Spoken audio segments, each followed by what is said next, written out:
Hello and good evening viewers, कैसे हैं आप लोग। स्वागत है आपका शेयर बाजार ज्ञान के एक और वीडियो में। और आज की इस वीडियो में हम बात करने वाले हैं एवेन्यू सुपरमार्ट्स डी मार्ट के शेयर के बारे में। डी मार्ट के नंबर्स आए और नंबर्स स्ट्रीट को पसंद नहीं आए। लगभग 3.25% जो है डी मार्ट का शेयर फिसला है। 3.25% डी मार्ट के लिए काफ़ी बड़ा एक नंबर है, बिकॉज अगर आप मार्केट कैप देखोगे तो 2.5 लाख करोड़ की मार्केट कैप है और एक लार्ज कैप कंपनी है। तो 3.25% फिसलने का मतलब क्या बनता है। इस वीडियो में हम उसी बारे में चर्चा करेंगे कि क्या एग्जैक्टली हो रहा है शेयर के अंदर में और आगे आने वाले समय में क्या चीज़ एक्सपेक्ट करी जा सकती है। तो अगर आप लोग चैनल पे नए हो तो आप चैनल को प्लीज़ सब्सक्राइब कीजिए ताकि रोज़ आने वाली जो वीडियोस हैं वो आपको लगातार मिलती रहे। तो सबसे पहली चीज़ जो मार्केट को पसंद नहीं आई वो है ऑपरेटिंग प्रॉफिट मार्जिन। जो इनका ऑपरेटिंग प्रॉफिट मार्जिन है वो 9% पे आया है, जो कि मार्च से तो ऊपर है 7%, लेकिन पिछले जून क्वार्टर से 10% से नीचे 1% आया है। देखिए, एक बात आपको समझनी पड़ेगी कि जब भी आप स्टॉक मार्केट के अंदर में किसी कंपनी में निवेश करते हो तो एक चीज़ बहुत इंपॉर्टेंट होती है, प्रॉफिटेबिलिटी वो नहीं है, बात है ग्रोथ की।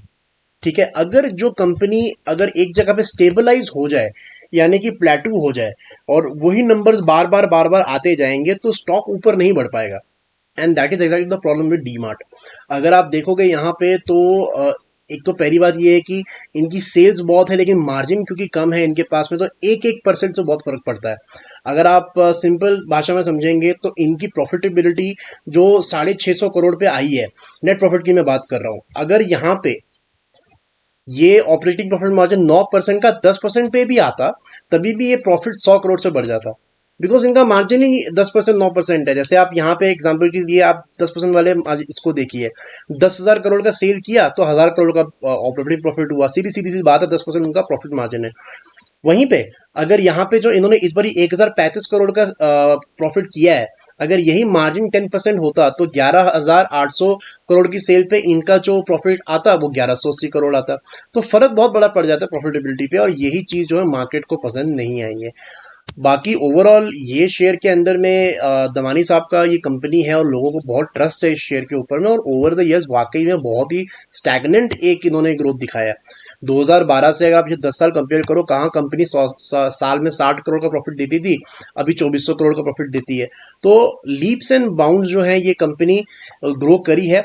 लेकिन the problem is only that जो पूरा का पूरा ग्रोथ हुआ है उस लेवल का ग्रोथ अभी देखने को नहीं मिल रहा है। लेकिन कमेंट्री बहुत अच्छी दी है इन्होंने, और इन्होंने कहा है कि आगे आने वाले समय के अंदर में ग्रोथ वापस लौटेगी कंपनी के अंदर में। तो अब हम देख लेते हैं चार्ट्स के ऊपर में क्या हो रहा है। तो देखिए, एक चीज जो मिस हो रहा है चार्ट के अंदर में, अगर आप वीकली चार्ट देखोगे ना, तो पहली नजर के अंदर में ये वीकली चार्ट आ गया डीमार्ट का। अब पहली नजर के अंदर में ये दिखाई देता है कि ये भी एक लोअर हाई और लोअर लो के पैटर्न में है, जहां पे पिछले हाई से अगला हाई नीचे बनता है और पिछले लो से अगला लो भी नीचे बनता है। लेकिन एक्चुअली में ऐसा नहीं है। तभी आपको मैं हमेशा रिकमेंड करूंगा कि जब भी आप चार्ट देखो, जरा उसको आराम से तसल्ली से बैठ के देखो, आपको कुछ चीज समझ में आएंगी। तो यहाँ पे जब आप इसका डीमार्ट का चार्ट देखते हो और अपना जो इसने हाई बनाया था इन द मंथ ऑफ अक्टूबर 2021, उससे अगर आप एक ट्रेंड लाइन यहाँ ड्रॉ करो ना, तो आप एक नोटिस करोगे चीज की actually the stock has broken out in the month of June. जून के अंदर में एक्चुअली में जो फॉलोइंग ट्रेंड लाइन है इसका ये ब्रेकआउट दे चुका है। सो एज आई सेड कि इतना बड़ा रिएक्शन 3% तो है, लेकिन मेरे को नहीं लगता कि बहुत ज़्यादा डाउनसाइड इसके अंदर में है, डीमार्ट के शेयर के अंदर में है। In fact I am a strong believer that जिस तरीके की ये कंपनी है, I think it is actually a good chance to buy this share, because ये बहुत ही एक अच्छे सपोर्ट लेवल्स के करीब अब काम कर रही है। जो 200 वीकली मूविंग एवरेज है, that is always a good support for a stock, और जितने भी अच्छे स्टॉक्स हैं वो इसके नीचे नहीं जाते ज़्यादातर। तो ये जो फॉल अभी आ रहा है, आई थिंक अगर आपको ये शेयर जो 200 मूविंग एवरेज है इसके 10% ऊपर भी मिले तो लेना चाहिए। अगर आप अभी देखोगे तो इसका जो 200 मूविंग एवरेज है वो 3251 पे है, तो 10% ऊपर वुड बी समवेयर अराउंड 3500 3600। और इसका जो मेजर मेजर सपोर्ट है यहाँ से वो आ रहा है अराउंड द लेवल्स ऑफ 3450। तो 3450 के करीब आपको इसका एक अच्छा सपोर्ट भी देखने को मिलेगा। तो आई वुड से कि अगर 3450 पे ये आता है तो it would be at the lowest point since its entire rally, और 2021 के बाद आपको ये लेवल्स मिलेंगे इस पे अगर मिले तो।